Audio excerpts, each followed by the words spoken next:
Alright guys, it's Chatterbox Reviews, coming at you guys with The Crossing, Season 1, Episode 1 review.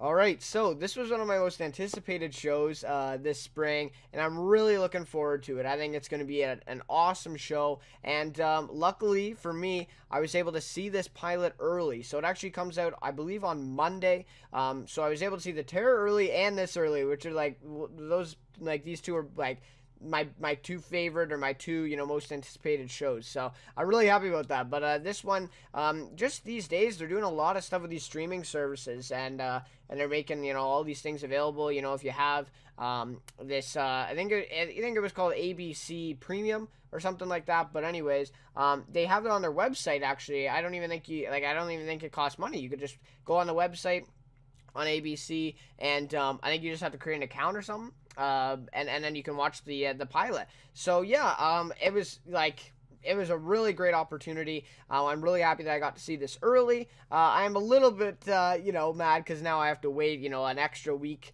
or about a half a week, so about a week and a half now until the next episode, instead of just 6 days. But anyways, yeah, honestly, first thoughts, I loved it. This was, honestly, I would say this was better than the Terror for me. Even though the Terror is very impressive and it has, a lot of positives in itself, this show is more, I wouldn't say my speed, but it's something more I'm used to and something more I've really loved in the past. So I really think I'm going to love this show. But anyways, yeah, so really excited that I got to see it early, and I'm just really looking forward to the rest of the season after this pilot. So yeah, so anyways, going over a recap for this one, and then of course get to my rating, favorite character, and some more overall thoughts of the pilot and what I think we're gonna see going forward. So yeah, I'd just like to say thank you so much for the recent support on the videos. This week has been really crazy for me. I've been putting out a lot of videos here, even though maybe the channel doesn't seem like it, but I've been watching a lot of shows, a lot of pilots, and just a lot of content, and I've been making a lot of content. So it's been a busy week, but I've really been seeing the effects of that, gaining, I think it was 4 or 5 subscribers just in the last 2 days, which is crazy for me. Crazy amount of views on the Terror review, the Trust review, even Walking Dead. Those videos are coming, gaining some attention now. So yeah, I really just like to say thank you. I know a lot of people don't make it to the end of the video, so I just want to say it now, just to thank you guys for that. I really appreciate it, and this channel is really, doing really well right now, and I really want to keep this going. So yeah, so please keep coming back for reviews. This series, I think I'm going to be doing it week to week. I'm not sure exactly what day the reviews will be coming out, probably Wednesday, to be honest, because I also have the Terror on Mondays, so these two will be kind of competing for my time there on Monday night, but we'll have to see going forward. But anyways, please keep coming back. So this one starts off, the very first scene really gets you hooked, and I really like that. Pilots, they need something right off the bat to get you hooked, and this one does. This is something where, this episode is something where you don't just watch the first couple minutes, you say, nah, I'm good, I'll turn it off. No, it gets you into it. So right away, we see a woman in the water, she's swimming, and she's swimming, and she finds this little girl, and she takes her in her arms and starts swimming up towards the surface. And then we also see dozens and dozens of people, maybe even hundreds, I would say, at the bottom of the lake, just standing there underwater. And then that's it. That's it. So then it gets into it. So that was a really great little scene there to show, gives you a crazy, a really, crazy sight there with all these people at the bottom of the lake. What's going on? Who's this woman? Who's the little girl? All these questions, come into play right at the beginning. So I really like that. Then we meet Sheriff Jude, who's in some yoga class or whatever. So that was kind of a nice little intro to him. We learn that he's a little bit, troubled in that regard. He's there for relaxation and all that stuff. So yeah, very interesting there. Good introduction to his character. So we meet him and his partner. I think his partner was named Calvin. I think, I could be wrong though, but I think it was Calvin. Anyways, he wasn't that big of a character in this one. But anyways, so him and his partner go out to the beach to investigate a body that's washed up on the shore. So his partner says, some guy saw him, so we're going to go out and see what's up. So anyways, they go there, they think it's kind of just nonchalant, they're going to go, they're going to find this body, and then, start the case, right? They're going to investigate a little bit. But instead, they find multiple bodies on the shoreline, and they find a little girl still breathing. Jude is able to go over and see that this little girl is still breathing. So obviously, that's just crazy. They don't know what's happening. And then they look out on the water, and they see dozens and dozens of bodies just floating on the surface of the water. And then the intro plays. So that was just a great intro sequence. If you're watching that on TV, and after that little intro sequence, you say, oh, I'm just going to turn this off, I don't like it, I don't know what's wrong with you. I'm sorry, but that is one of the best intro sequences that I've seen in a while. That was crazy. Just really getting everything together. So many questions, so many mysteries, just in those first 2-3 minutes, and just sets up everything perfectly well. So yeah, I really, really like that. That was a great intro scene. What are all these people doing floating on the water, right? And I should say people here, but it is bodies, because they don't really know if they're alive or dead yet, right? But yeah, it is people. I should say that. Should focus on word people, not bodies, because bodies kind of referred to as dead. But they don't know. They don't know if they're alive or dead yet. So we find out that many of the people died. So a lot of the people actually died. They didn't survive, but some did survive. Some survived and are now warming up on the beach. So we know that more died than survived. That's pretty much what we learned there. So then we meet Agent Emma, who's with Homeland Security. She talks to Jude about what happened. So Homeland Security kind of just comes in and sets up, because this is obviously a huge, huge situation that kind of goes above, Jude being the sheriff, kind of goes above his, I guess his role, or his, his job description, right? It's kind of above that. This is a big thing. So then she says there's 47 survivors confirmed. So, and, there's only 47. I actually thought there was a lot more by seeing them on the beach, but apparently there's only 47. So she says there's no ships detected. There was no distress signals issued. So this is a mystery, right? They don't know, and Emma's trying to figure out where they have come from. Was it a plane crash, I think Jude says, and she says, no, you don't think it's that. So they're really trying to, find out what the hell, how did these people get here in the water? How did this happen, right? So big mystery there. And then Jude talks to the little girl he saved earlier. And this was an interesting scene right in the tent. And so he asks her name. She says Leah, Leah, I think. Yeah, Leah.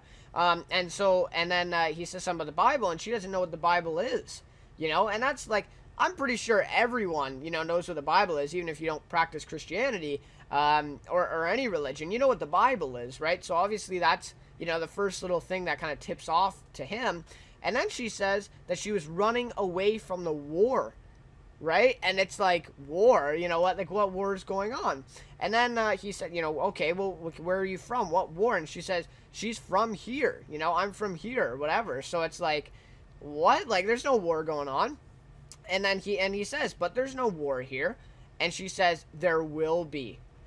Wow, right? Crazy stuff. There will be. So obviously we know that she is not from this time period, right? We know that she's in the future. And this is proven when the man, his name's Caleb, but at this point we don't know who he is. He says there's a lot of things you don't understand, because these things that she's talking about haven't happened yet. Crazy stuff, right? So we are confirmed now that they are from the future, that they've experienced things that haven't even happened yet, that these people haven't even heard of yet. So crazy stuff there. I thought that scene was really cool between the two there. So we see Emma, who I think we learned her name a little bit later in the episode as well. So I kind of was confused with all the names here. This episode went by so fast, by the way. I was just watching it, and all of a sudden I checked, and we're at 36 minutes in. I was so glued to the screen, honestly. This was awesome. But anyways, so Emma interviews the man that spoke before, the man Caleb that we know towards the end of the episode. And she says, you listed the date of birth almost 150 years from now. Help us understand how that's possible, right? So yeah, how are you from 150 years in the future? How is that possible? Can you tell us, right? And so then a different man that she interviews, a guy that we saw before, he has the long hair down to his shoulders and he says, we were an endangered species back there. and then a different guy. So they kind of overplay all these interviews with all the survivors, right, together. And this was really cool. I really liked the sequence. So then the other guy says, not a war, an extermination, right? It wasn't a war, it was an extermination. And then another guy says, a Holocaust like the world has never known. So crazy stuff, right? Like, that's crazy, you know. Obviously there was something big going on in the future, and you know, how, right? How is this all happening? So many questions are, you know, rising here. But anyways, so we learned that then they were rushed into the process of traveling back in time. You know, it was all planned out well, but it didn't exactly go as planned. So that's what happened. So something went wrong, and that's why they ended up at the bottom of the lake rather than, you know, on the surface or on land. Like, you know, so bottom of the lake, obviously not the ideal spot to land when you're traveling back in time. But anyways, so yeah, something went wrong. So that's why they ended up in the lake. And then the one man says a lot of people drowned before they realized where they were. So that's pretty sad, right? And we see Emma's face on facial expressions too. She's, you know, obviously very upset about that. So that's, you know, that's very sad. You know, that these people died before they even knew that they made it, you know, into this time now again. So yeah, many lives lost over this. We get the idea. We get the number confirmed a little bit later for us, but we know that many lives have been lost now because of this. Many people drowned. So then Emma asks, who is behind the genocide? Who is behind this big extermination of these people? And the man says it was Apex, and they took over the government.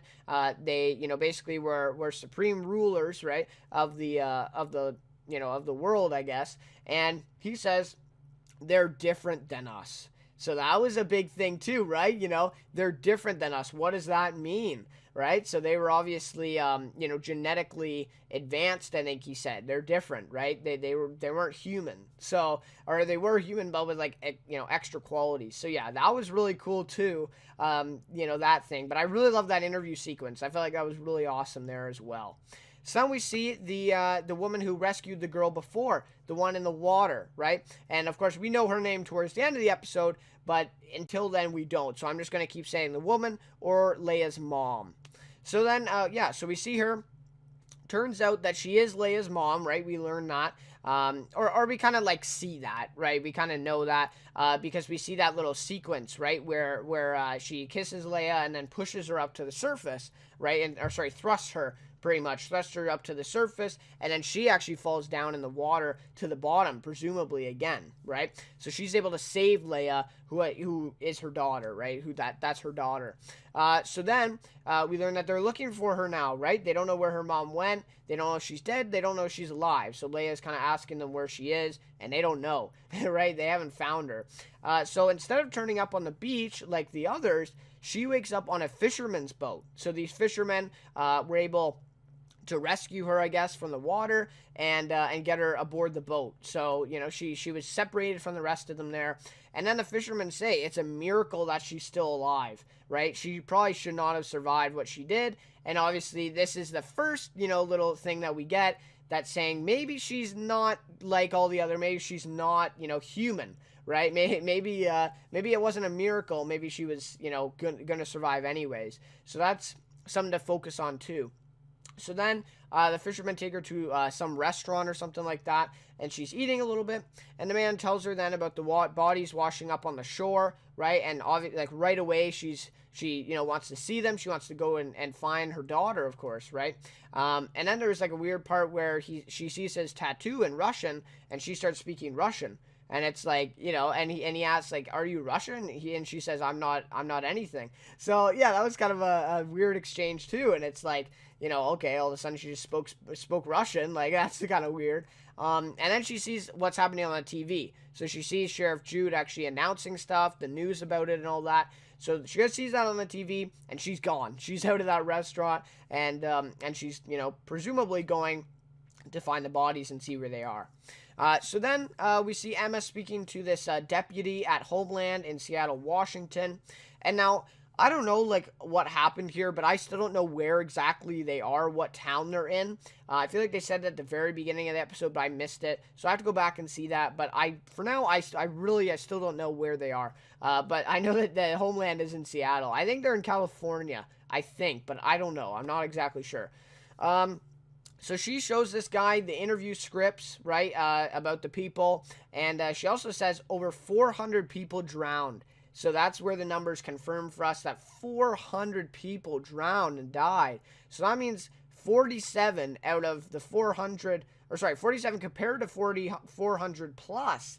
That's not a good ratio. So a lot of people died going, transitioning through time here. And that's very sad, right? To have that many people, die in this, situation, in this event. But he doesn't seem to believe in what the survivors are talking about. He thinks they'll get laughed out of the room if they go into Homeland and tell them what they've really heard, right? Tell them the truth about what these people are saying. He thinks that it's, made up, that they're, they might even be a cult. He said something like that, like they might even be a cult or something, just, kind of joking around or whatever.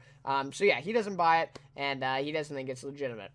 So then some of the survivors discuss what's going on. I really like this scene because you see a lot of, the sheriff, what Homeland's doing about it, them talking about them, but you never actually get in the survivors' minds, right? We don't really hear much about what they actually want, what they're thinking. So I thought this scene was really, really great to show this.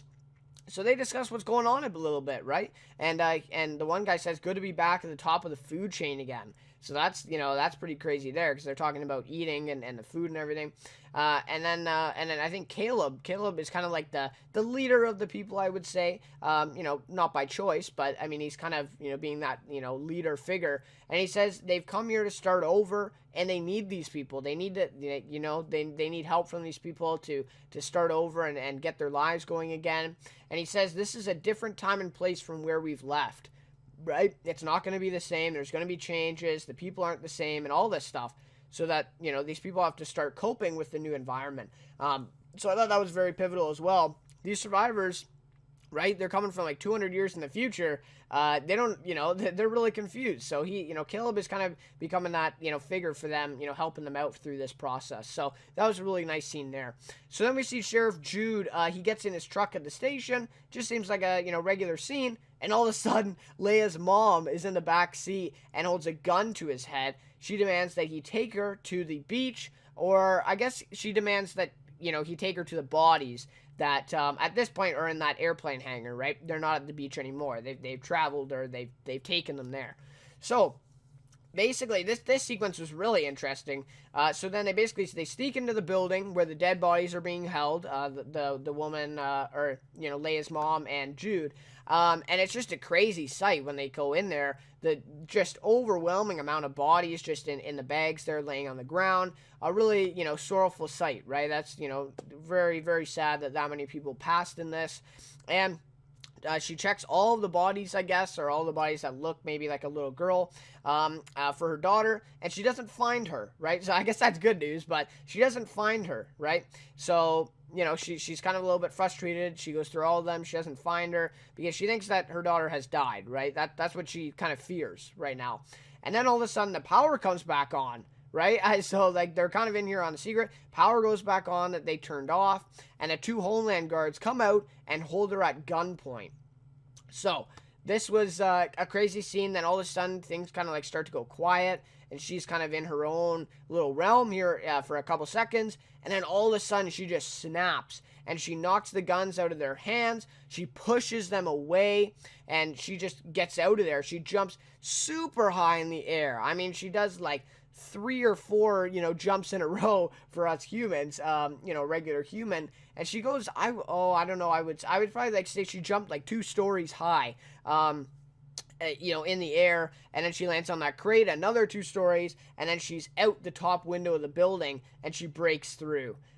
Damn, right? That's a crazy scene there. And maybe these people are genetically advanced. Or maybe she's just one of these Apex people, right? We don't know yet. We don't know if she's one of the survivors or she's one of these Apex people. But anyways, we do know that she's genetically advanced. She has some other, she has some skills. She has some genetics here that are obviously, pretty high, right? Because she can jump high. She can, easily cause harm to others. She can, push them and whatever.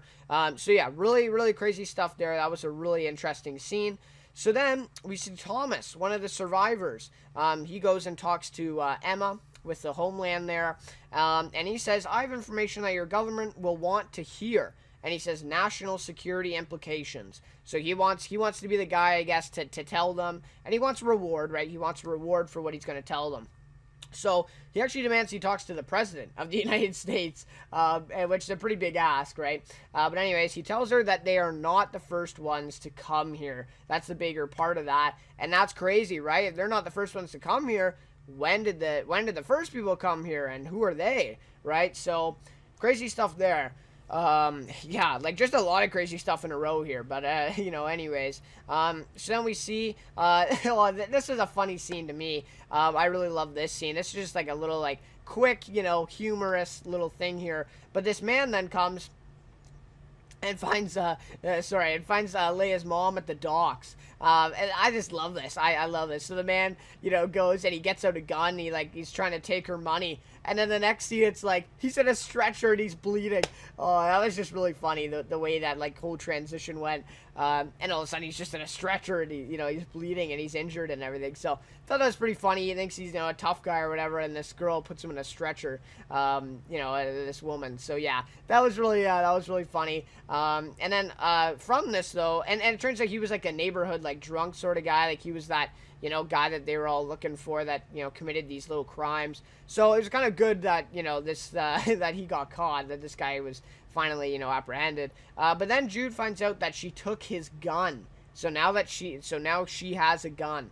So, which is obviously a big danger to the rest of them, because they know that she's already genetically advanced and all this. They know that she's like a superhuman. So her with a gun is probably not a good thing. So then we see the survivors are taken to a camp by bus, and this was a nice little scene here where we see some of the survivors. We see the ones that we're already going to focus on a little bit, right? There is 47 of them, but obviously a show can't focus on all of them. So we're starting to see the main ones, the main players basically here. So we see Rebecca and Caleb, and they actually offer to take care of Leia in their house or their room right now. And that camp looked, I don't know, the camp looked kind of run down to me. It wasn't like the best kind of camp that you could take people to. But anyways, so they offered to take Leia in their room. So that was nice, that's nice of them to do that. And we already, kind of see that Caleb and Rebecca are kind of leading this group, right? They're kind of the reason in this group right now. So yeah, so that was kind of nice. And then we see Hannah, the girl we met before, kind of a teenage girl. Her and the officer Roy are kind of developing something. I wouldn't say a relationship, but they're kind of talking to each other. And Roy obviously is kind of breaking protocol, right, to talk to him. And then he also offers her this pair of sunglasses, which is obviously, that's not allowed either with his job. So that's kind of cool, having that aspect with, a teenage girl, communicating with another, guy of her age that's on the other side of this. That's just, the biggest, no, I wouldn't say the biggest, but that's just, one of the bigger, not cliches, but the bigger components of shows like these. They always have, sort of a young girl and a young boy on both sides who are kind of together. So I really like that they have that. And this Hannah character seems very interesting. We're going to see, more of her as we go, of course. But, we'll have to see what happens to her. But she seems very interesting so far. So then we see this Thomas guy. So Thomas is a pretty big player as well, as we see so far. And he actually meets with his deputy from earlier. So he says he wants to see the President of the United States. Instead, he gets this deputy that Emma knows. I don't think we ever got his name. But anyways, he goes to this deputy from earlier. He's on some bridge. It was a pretty sketchy meeting here. But anyways, so he tells him, "You're worrying about the new arrivals when the ones you should fear are already here." So, what does that mean, right? What does that mean? So then, all of a sudden, the deputy steps out of the shadows and reveals himself to Thomas. So the whole time, he's standing a bit far away. And he gives the first excuse that, he doesn't know about them. He doesn't, want to get hurt or something like that. Or doesn't want disease. Or, I don't know, he gives some, random excuse. But we actually find out why he didn't want Thomas to see him. So he steps out of the shadows, and all of a sudden, Thomas's face just changes completely, and we find out Thomas knows who he is. He recognizes him, and it's how is that possible? And then Thomas says, "How long have you been here?" And the deputy says, "Longer than you think." So, is he one of the survivors? Is he part of the Apex? Who is this guy? And how long has he been on, not on Earth, but how long has he been in this time period? because apparently he's from the future too. Like, that is just crazy. That was like one of the biggest twists to me in this episode that I just was not expecting at all. There was a lot of them, but that was like probably the biggest one. So anyways, that was pretty cool too, longer than you think. So we'll have to see what happens with that. And I would think that Thomas is probably compromised now that he knows that this deputy is one of them. I don't know what's going to happen to Thomas now. Hopefully, I don't know. I don't know what's going to happen. I don't think he's just going to let him go back with the survivors at the camp, because he really can't trust him not to tell anyone.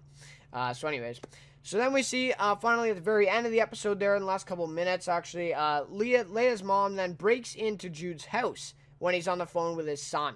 So this was, just a regular scene with Jude, and then all of a sudden, we get this music playing a little bit, and then we see Leia's mom, kind of step out of the shadow at his house. So then, actually, he totally outsmarts her, right? She kind of turns around to point the gun at him at the table where he was on the phone, and all of a sudden he's behind her, right? So that, the sheriff skills come into play here. And so he stops her, holds her at gunpoint, makes her drop the gun that she has from the guy she took it before, and she says that she needs him, right? She needs him for something. And he asks her what she wanted at the hangar. What were you looking for at the hangar, right? He wants to know, like, why did you want to see all those bodies? And she says she's looking for her daughter. So we kind of expected this, right? I don't think this was like a big surprise. It kind of seemed like it, but I don't know. I realized right away that was her mom. But anyways, so she's looking for her daughter, we know. And then she says that her name is Reese. So we finally know her name, that her name is Reese, and that she is Leia's mom. So those are two things that we confirm from this scene. And then he says, okay, Reese, want to start from the beginning, right? And tell me, how you guys got here, what's your story, and all this stuff. And then the episode ends. So yeah, really, really great ending here. Want to start from the beginning. So presumably Reese then will hopefully tell him her story, and maybe, Jude will be able to get in on this case and know the details, because he's basically been shunned by the Homeland Security and by Emma, who's kind of like in charge, and they basically have told him nothing, right? Kind of a need-to-know basis when he's the sheriff of this town, right? So, pretty crazy stuff there. But anyways, that is how it ends. That is, the cliffhanger sort of thing there at the end. So now I'll get to my rating, favorite character, and some overall thoughts. All right, so in terms of a rating for this episode, I'm going to give it a 4.8 out of 5. I loved this episode, and I'm really loving this series. So one thing I want to say is the 4400. I don't know if you heard about it, if you watched it. If you've watched it, you're going to love this show. If you love the 4400, you watched it all the way through, this show is basically the 4400. Like, from what I can see so far, it basically is. 4400. You get a meteor that lands on Earth, and then all of a sudden 4,400 people appear. Some of them die, though, towards the beginning, and then you have the main ones, right? The main survivors. You focus on them a little bit. This show, over 400 people show up in the water. So, quite a few of them die. You get the main ones, then you kind of focus on them. So this show is really going to be like the 4400, and I love that show. I honestly, that was one of my favorite shows at the time I was watching it. So, now it's, a little bit down on my list, but I really, really did enjoy that, and I thought the acting in that was great as well. And yeah, so I really see the 4400 shining through in this. I think they're going to use a lot of the same concepts. That show was, people from the future as well. But that you had a little bit different stuff, because you had sort of like an alien sort of play in that. This one you kind of seem like it's just genetically advanced humans.